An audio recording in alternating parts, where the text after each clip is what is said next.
Ladies and gentlemen, welcome back to First and Short. Today is November 16th, Sunday. We just wrapped up a variety of games for week 12 here. You got Aaron, my co-host, me, I am Mashfik, and we are First and Short. So appreciate you guys watching. Just want to say, please subscribe. Please follow us on the Apple Podcast and Spotify. Channel's been growing. We're almost to 200, so want to get there before the end of the month and hopefully to 300 before the end of the year. So we got a lot on the agenda. We're just going to go ahead and kick things off. Just want to say this is the first time, Aaron, that I was able to pick more winners than you based on our preview. So I got 10 out of 12 correct. Fortunately, I picked Oklahoma over Alabama, and you got 9 out of 12 correct. So we were both wrong on Louisville. Clemson was able to edge one out there. I think, Aaron, you'll talk about that one a little bit later. I got Oklahoma, like I said. I got a little aggressive on Pitt. That was our underdog pick of the week as well. That one was out of contention like in the first quarter, actually. Yeah. and Aaron, you missed on North Carolina State, NC State. A couple of week 12 honorable mentions before we get into kind of our deep dives. Miami was able to win 41-7 comfortably. USF lost to Navy. They will no longer be, the G5 favorite. James Madison, we've been talking about them for a little bit. They're in the AP Top 25. Welcome to the party, maybe. BYU, they won an easy one over TCU. So good to see them bounce back. Ole Miss, it was close with Florida for a little bit, but they ended up winning by 10, 34-24. And then UVA beat Duke 34-17.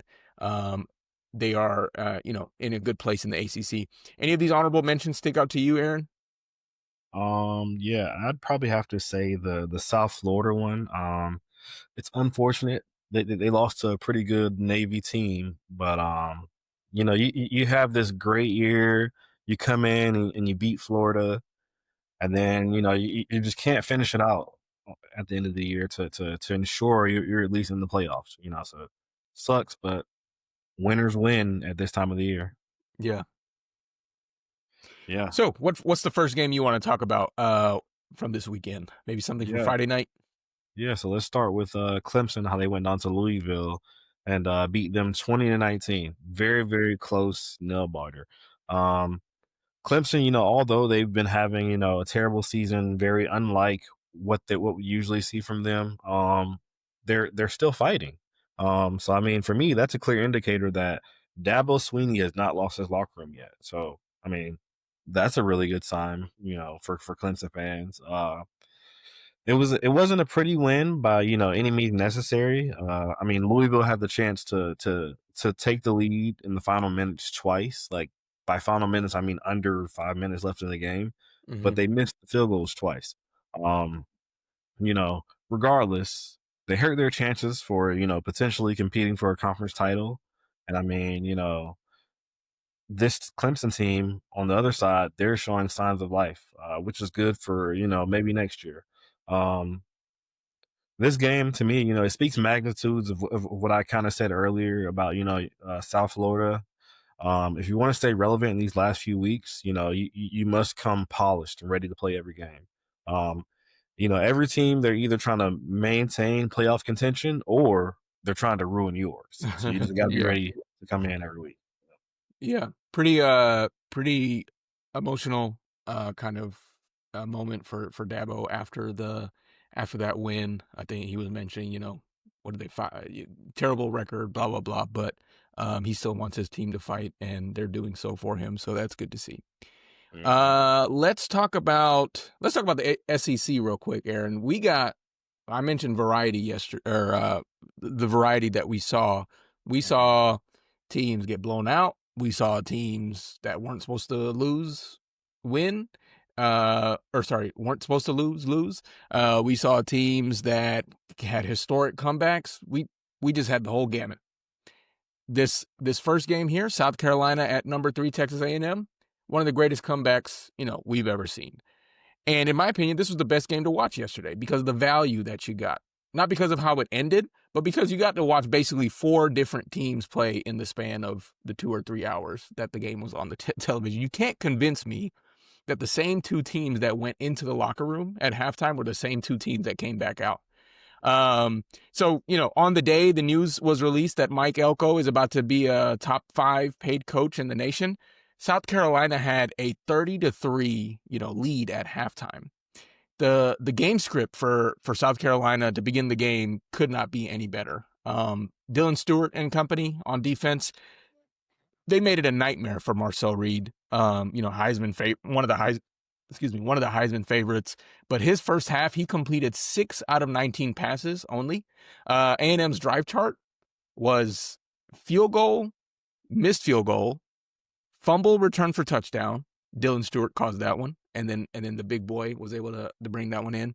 Punt, missed field goal, which featured the loudest doink I've ever heard.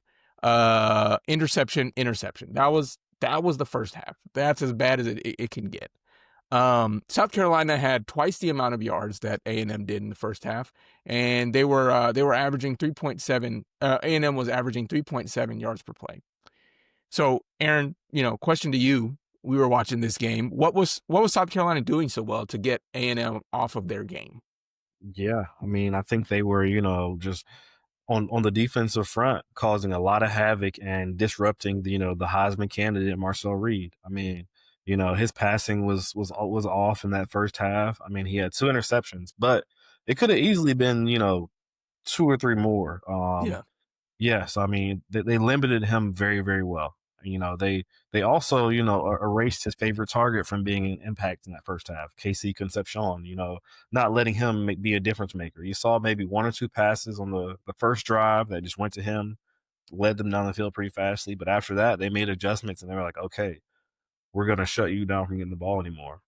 And then lastly, on offense for South Carolina, they let Nick Harbaugh let him go just be a freak athlete, right? He averaged over 19, yards per catch, and he had that 80-yard touchdown catch that made everybody just wow, Yeah. just have a wow factor and uh, watch him show his track speed and just run away from the competition. Yeah. You know, Yep. In the second half, as we know, Texas A&M, they pull off one of the greatest comeback wins ever. I gave you the drive chart for Texas A&M in the first half. This Mhm. was South Carolina's drive chart in the second half. Um, Turnover on downs, punt, punt, punt, turnover on downs. That's it. 0 points, 76 yards total, and a whole bunch of cardio. Mhm. So, Aaron, I asked you during the game, what were the second half adjustments that Mike Elko, the $11 million per year man, made in order to win this game? Down 27 and then winning by 1. Yeah, yeah. So I mean, in that first half, we saw 2024 Lenore Sellers. He was throwing the ball good, mixing it up, running and everything like that. We saw his new offensive coordinator let him play loose, right?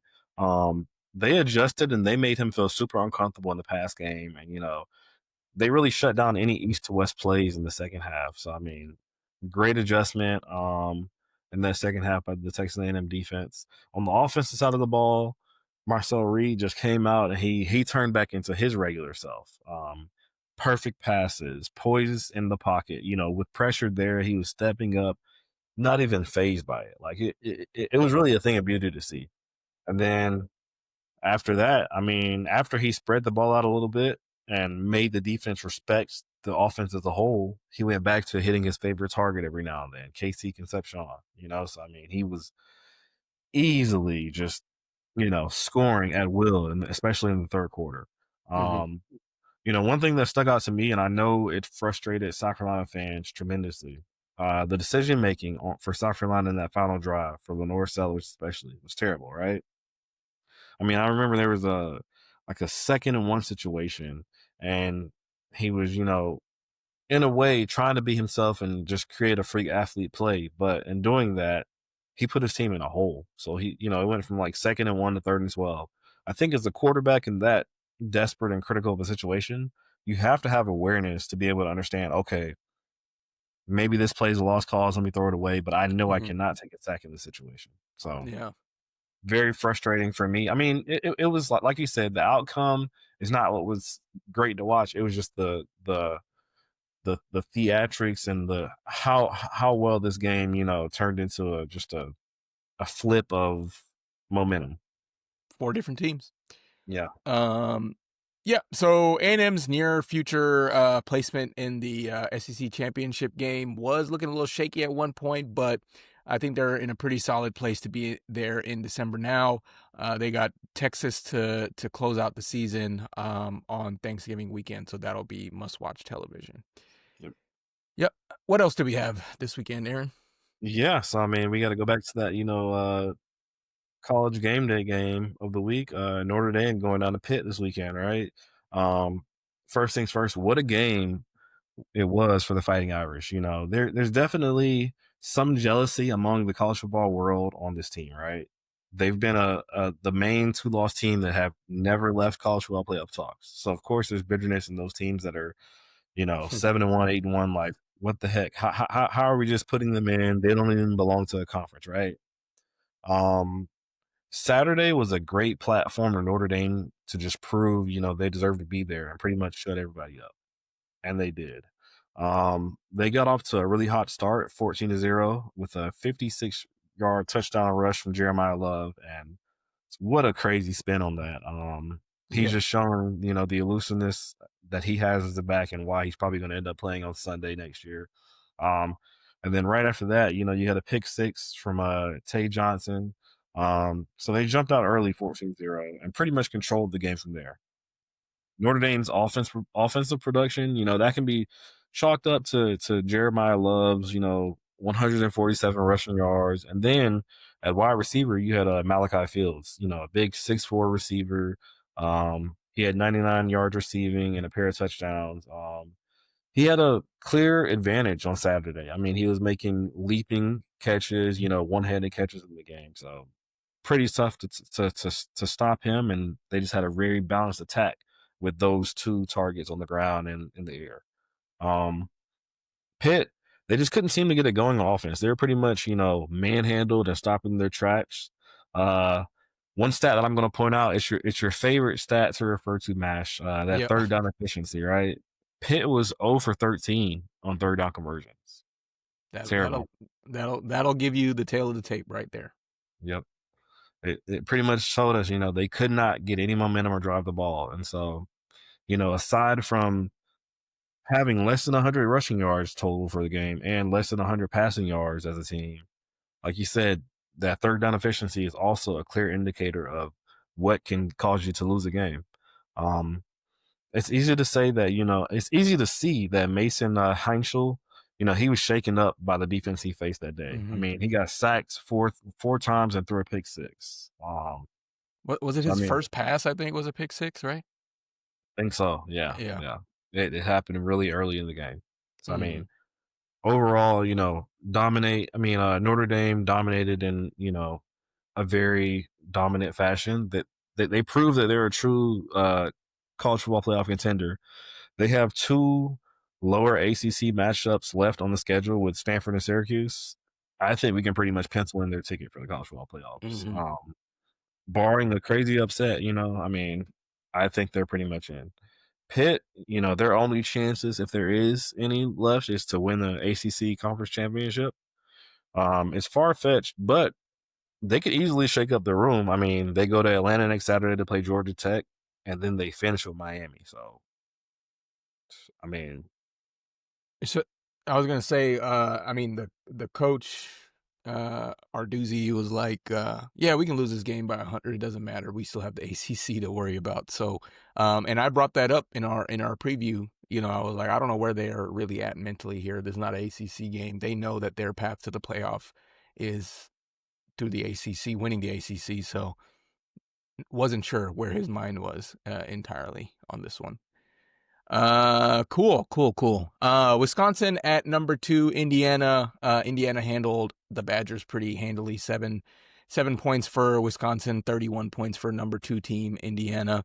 The Badgers tied the game early. It was 7-7, but Indiana's defense, they came out of the locker room and they just put on a clinic.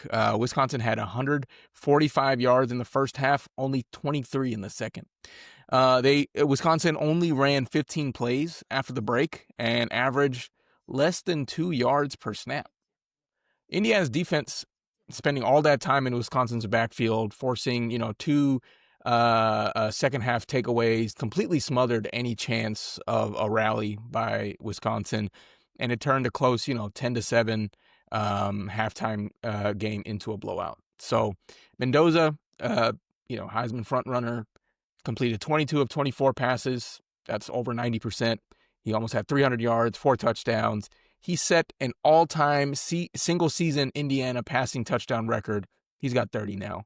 So, Indiana, Aaron, if you told me that you went ahead and you came from the future and you told me, Mashfik, I'm from the future and Indiana is going to be the first team to get 11 wins this season.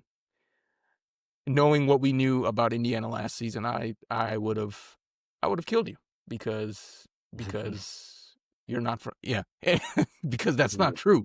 But Yeah. that they are the first team to get 11-0 this season, and it's very impressive. Yeah. What else did we have from this weekend? Yeah. So I mean, moving on, you got number 16 Georgia Tech. They traveled to 1-7 Boston College this weekend. I was expecting it to be, a fairly comfortable win, but boy, was it wasn't. It was not. When the Yellow Jackets, they're playing for an ACC championship berth, right? You're just expecting this dominant victory from a one victory team. Tech, it didn't happen for them. The only reason they won is purely because of Haynes King. I mean, he put the entire team on his back. He threw for nearly 400 yards, and he had a commanding game-winning drive in the final minutes. So I mean, again, he's proving why he's a Heisman candidate, but how long can he really carry this team like that, especially when they get to much better competition? The fact that the Yellow Jackets gave up 537 yards of offense to a one-win team, including 362 passing yards, it tells you that this defense is a massive liability. They won, though. In spite of their defense, they won. And they won because of their Heisman candidate. Like I said, he's playing at an elite level. This game, it had the makings of an upset, but they rallied from an 11-point deficit and took the lead on a 50-yard touchdown run with, I think, 6:14 left in the game.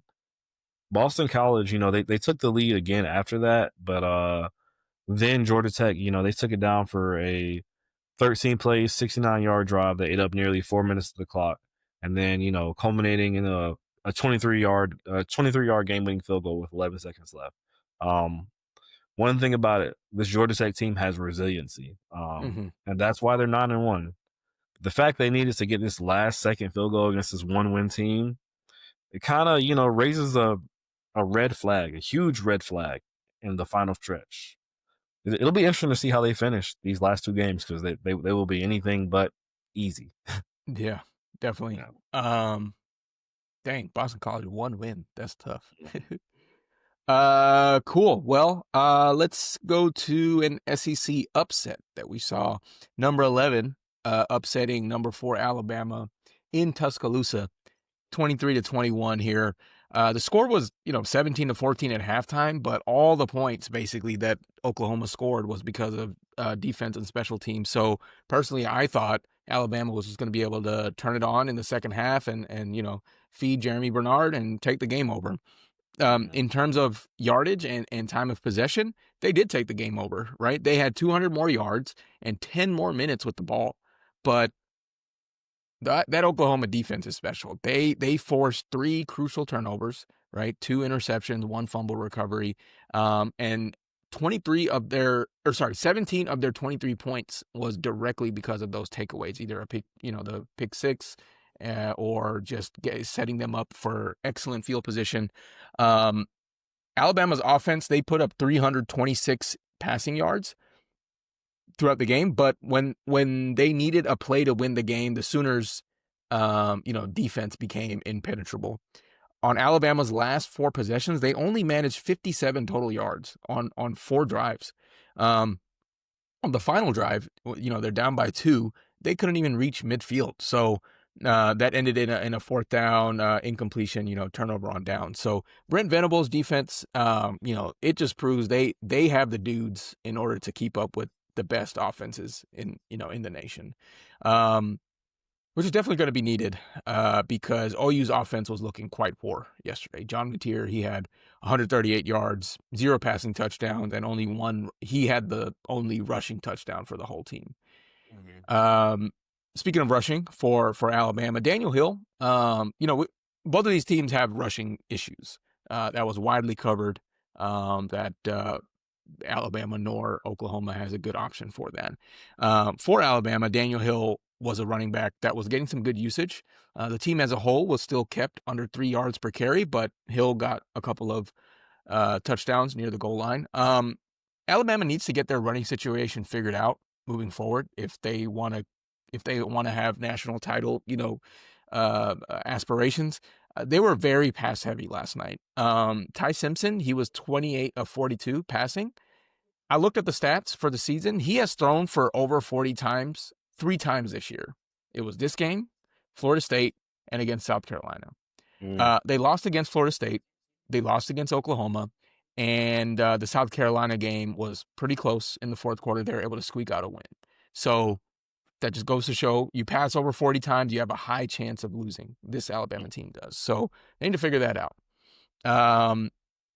Josh Cuevas, the tight end for Alabama, he was tearing it up last night. That was I love tight ends. Pause. But not sure how much tape Brent Venables, had his team watch on this guy, but he had a season high in receptions and yardage yesterday, so just wanted to give him a shout out.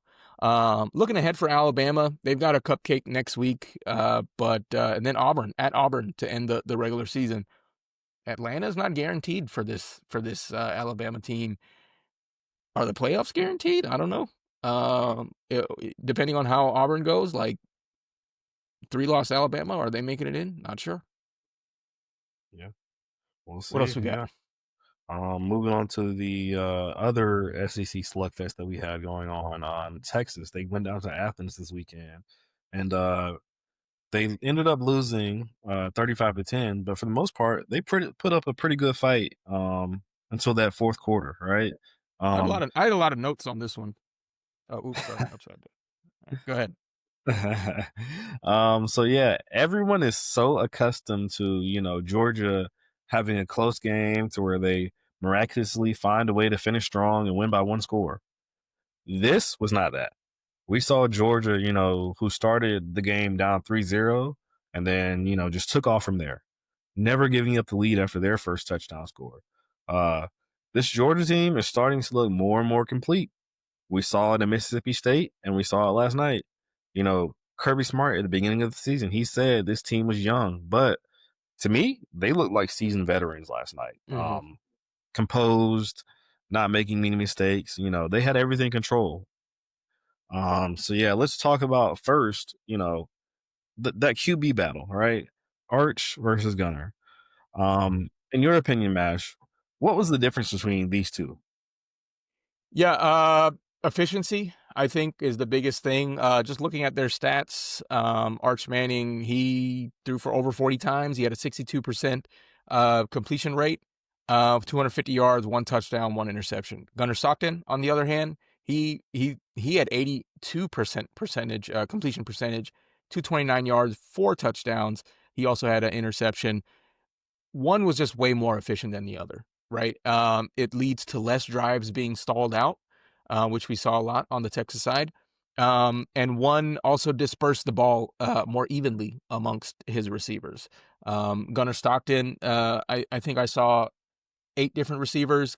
Arch had 7, so kind of close there, but it felt like Arch was force feeding Wingo at times, which obviously the UGA defense dialed in on. So yeah, I think a lot of it just leads to efficiency and having a more complete offense versus just trying to force feed.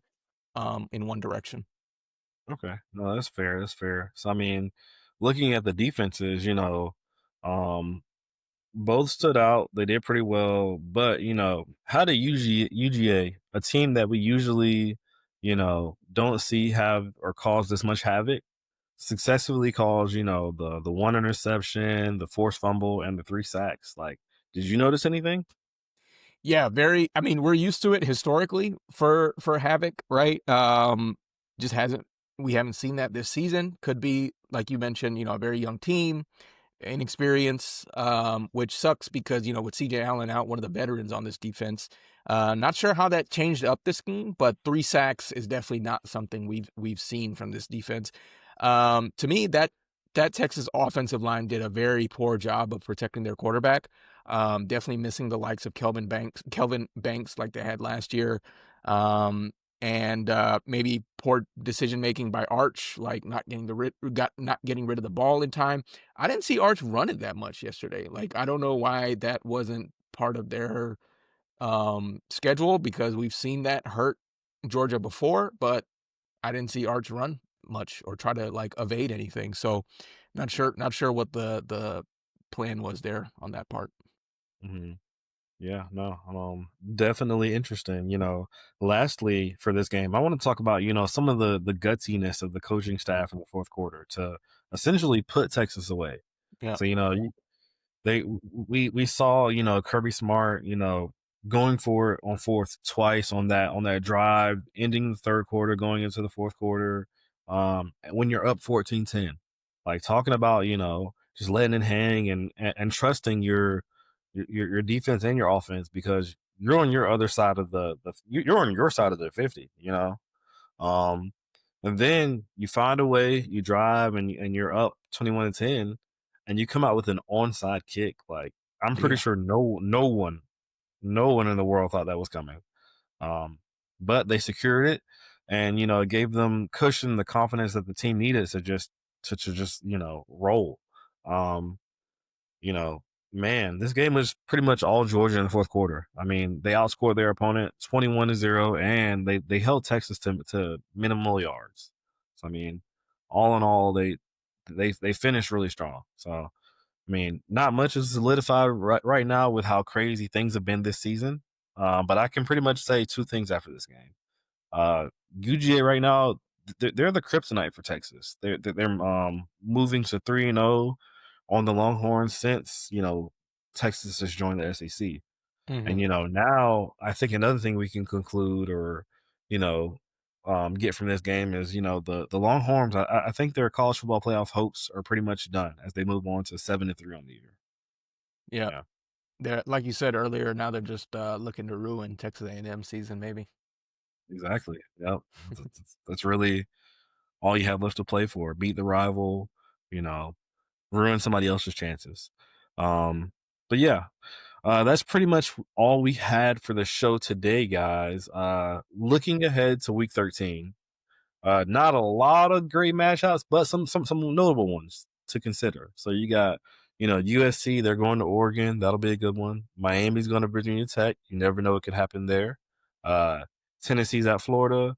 And then you got Pittsburgh at Georgia Tech. That's one we got to watch and we got to talk about. We'll look forward to talking about that, in our Week 13 preview. It's going to drop this Thursday. But that's all we have for the show today, guys. Thank you for joining and watching First and Short. Appreciate it. Thanks.